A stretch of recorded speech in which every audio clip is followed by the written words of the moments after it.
Anda pasti pernah berhadapan dengan orang yang merasa dirinya selalu benar. Adalah hanya pendapatnya saja yang benar. Pendapat orang lain pasti salah, karena tidak sama dengan pendapat dia. Dan ketika berhadapan dengan orang semacam ini, orang yang selalu merasa dirinya paling benar, maka berikut adalah beberapa langkah yang ada baiknya Anda ambil.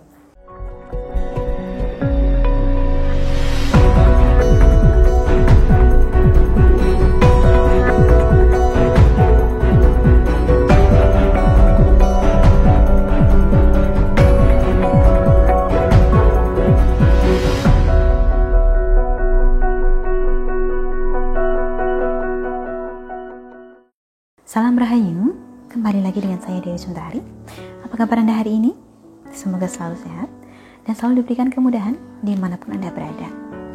Saya yakin Anda pasti pernah berhadapan dengan orang yang merasa dirinya selalu benar.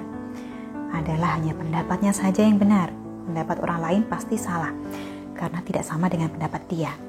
Ketika berhadapan dengan orang semacam ini, Anda pasti jengkel. Bagaimana tidak? Dengan argumennya yang sebenarnya sangat terbatas, dia tetap ngotot bahwa dirinya yang benar dan Anda keliru besar. Kadang kita sampai geleng-geleng kepala. Heran, ini manusia apa kalkulator? Kenapa tidak bisa salah? Bahkan kalkulator saja kadang-kadang masih muncul sintaks error. Yang ini tidak. Selalu dia merasa paling benar sendiri dalam hal apapun itu. Tahukah Anda bahwa pada dasarnya orang yang merasa selalu benar sebetulnya mereka sekedar ingin menutupi rasa takutnya sendiri. Takut bahwa dirinya akan terlihat tidak sempurna. Padahal kesempurnaan memang bukan milik manusia, hanya Tuhan yang punya. Jika dipikir-pikir, wajar orang punya pendapat. Kita pun pasti punya pendapat kita sendiri, yang ada kalanya tidak sama dengan pendapat orang lain. Tetapi adalah tidak wajar bila pendapat kita ini lantas kita anggap paling benar, bahwa pendapat orang lain salah dan hanya pendapat kita sendiri saja yang merupakan sebuah fakta. Apalagi jika kemudian kita sampai memaksakan pendapat kita tersebut kepada orang lain. Mau tidak mau pokoknya orang lain harus setuju dengan pendapat kita dan mengakui kesalahannya. Ini kan tidak mungkin. Dan ketika berhadapan dengan orang semacam ini, orang yang selalu merasa dirinya paling benar, maka berikut adalah beberapa langkah yang ada baiknya Anda ambil. Yang pertama, cobalah untuk tetap tegas, tapi jangan ngegas. Santai saja. Ketika berhadapan dengan kalkulator hidup seperti ini, maka yang paling penting adalah mempertahankan kepercayaan diri Anda.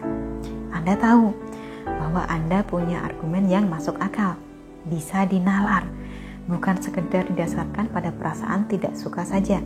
Posisi Anda kuat dan logis. Orang yang selalu merasa benar akan mencoba untuk memaksakan pendapatnya pada Anda, menunjukkan bahwa Anda salah, dan karena itu, maka jangan sampai Anda ikut terbawa emosi. Jangan sampai putus asa menghadapi orang semacam ini. Santai saja, Anda tahu Anda lebih waras.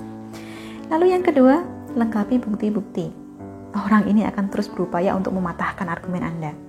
Jadi pastikan bahwa Anda punya data dan bukti yang jelas untuk mendukung setiap poin yang Anda buat atau Anda kemukakan. Karena semakin kuat bukti dan data yang Anda sampaikan, maka mereka akan semakin kesulitan mematahkan pertahanan Anda. Sebab biasanya, orang-orang semacam ini hanya membangun pendapat mereka berdasarkan sentimen pribadi mereka sendiri saja. Yang ketiga, selalu utamakan fakta, bukan opini. Menyampaikan opini adalah sesuatu yang baik, tetapi kurang tepat apabila dilakukan dalam sebuah perdebatan antara salah dan benar. Lebih baik Anda sampaikan fakta yang bisa dibuktikan dan tidak bisa dibantah. Atau sebaliknya, untuk setiap poin yang orang ini sampaikan, mintalah bukti atau data yang valid. Orang yang selalu merasa dirinya paling benar, biasanya tidak memiliki bukti apapun yang dapat mendukung pendapat mereka. Yang keempat, hindarilah menggunakan sindiran.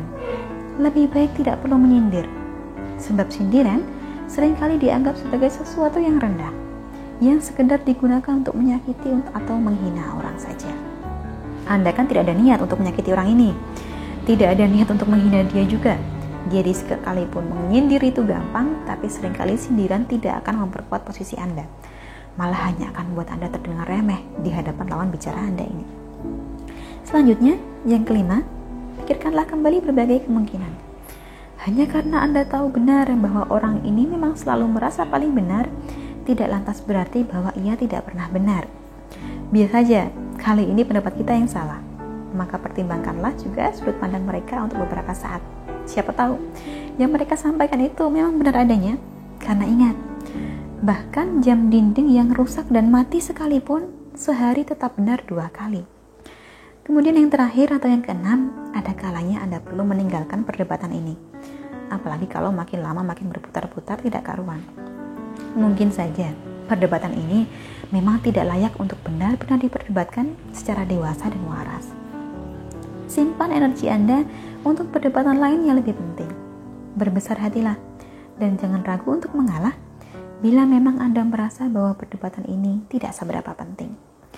Apalagi ada kalanya juga orang yang ngotot dirinya benar, ketika kita mengalah, justru mereka jadi tidak enak dan menyesal telah ngotot sengotot-ngototnya.